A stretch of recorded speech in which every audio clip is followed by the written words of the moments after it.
রাতের অন্ধকার নামলে বাংলার ঝোপঝাড়া ধানের ক্ষেতে দেখা মেলে এক রহস্যময় শিকারীর। হ্যাঁ, এটাই জঙ্গল ক্যাট।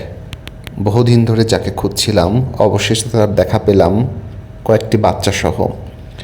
গৃহপালিত বিড়ালের চেয়ে বড়, দেহের রং হালকা বাদামি আর লম্বা কালো ডগাযুক্ত লেজ।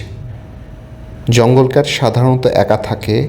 তাদের শিকার ইঁদুর, পাখি, ব্যাঙ, কখনো ছোট খরগোশও। নিঃশব্দে এগিয়ে যায়, তারপর এক ঝাঁপে ধরে ফেলে শিকার। দিনে খুব কমই দেখা মেলে, রাতে তার চোখ দুটি আগুনের মতো জ্বলে ওঠে। কিন্তু আজ এই জঙ্গল ক্যাটও বিপদে।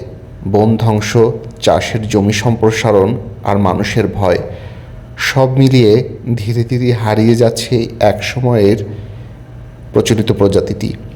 জঙ্গল ক্যাট প্রকৃতির নিঃশব্দ রক্ষক, যে কৃষকের শত্রু ইঁদুর খেয়ে জমির উপকার করে। তাই হত্যা নয়, রক্ষা করা উচিত এই নীরব শিকারী।